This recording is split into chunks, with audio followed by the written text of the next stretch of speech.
ভারত বনাম পাকিস্তানে চলমান উত্তেজনাটা আর দুই দেশের মধ্যে সীমাবদ্ধ নেই, মিত্রদের কাছে টানতে শুরু করেছে দুই দেশ। এদিক থেকে কিছুটা এগিয়ে আছে পাকিস্তান। ভারতের বিরুদ্ধে অবস্থান নিতে ইরানকে পাশে চায় ইসলামাবাদ। শুক্রবার ইরানের পররাষ্ট্রমন্ত্রী সায়েদ আব্বাস টেলিফোনে কথা বলেন পাকিস্তানের পররাষ্ট্রমন্ত্রী ইসাদদারের সাথে। এ তথ্যে উল্লেখ করে একটি প্রতিবেদন প্রকাশ করেছে জিও নিউজ। আন্তর্জাতিক বিশ্লেষকরা মনে করছেন পাকিস্তান কেবল প্রতিবেশী দেশগুলোর সাথে নয়, বরং আঞ্চলিক ভারসাম্য রক্ষায় আন্তর্জাতিক কূটনীতিতেও সক্রিয় ভূমিকা নিচ্ছে।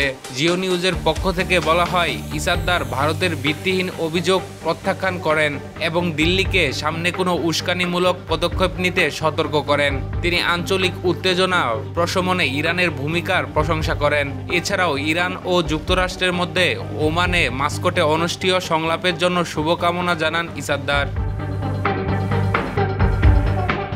সম্প্রতি ভারতের সুইজারল্যান্ড খ্যাত কাশ্মীরের পেহেলগ্রামে ঘটে গেছে ভয়াবহ সন্ত্রাসী কর্মকাণ্ডের ঘটনা। বন্দুক হামলায় নিহত হয়েছে ২৬ পর্যটক।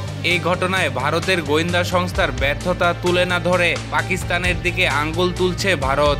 বিবিসির প্রতিবেদনে বলা হয়, ভারতের গোয়েন্দা সংস্থার কাছে তথ্য ছিল পেহেলগ্রামে হামলার ঘটনা ঘটতে পারে, তবুও ভারতের অন্যতম পর্যটন স্পটে নিরাপত্তা বাড়ানো হয়নি।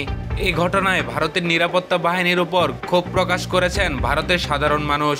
অনেকেই প্রশ্ন তুলছেন, হামলার সময় নিরাপত্তা বাহিনী কোথায় ছিল? দ্য ইন্ডিয়ান এক্সপ্রেস প্রতিবেদনে বলা হয়, প্রায় ২০ মিনিট হামলা চলার পর নিরাপত্তা বাহিনী যখন সেখানে পৌঁছায় ততক্ষণে হামলাকারীরা সহজে পালিয়ে গেছে। দেশটির এমন সামরিক ব্যর্থতাকে সিনেমার সাথে তুলনা করে সমালোচনা করছেন নেটিজেনরা।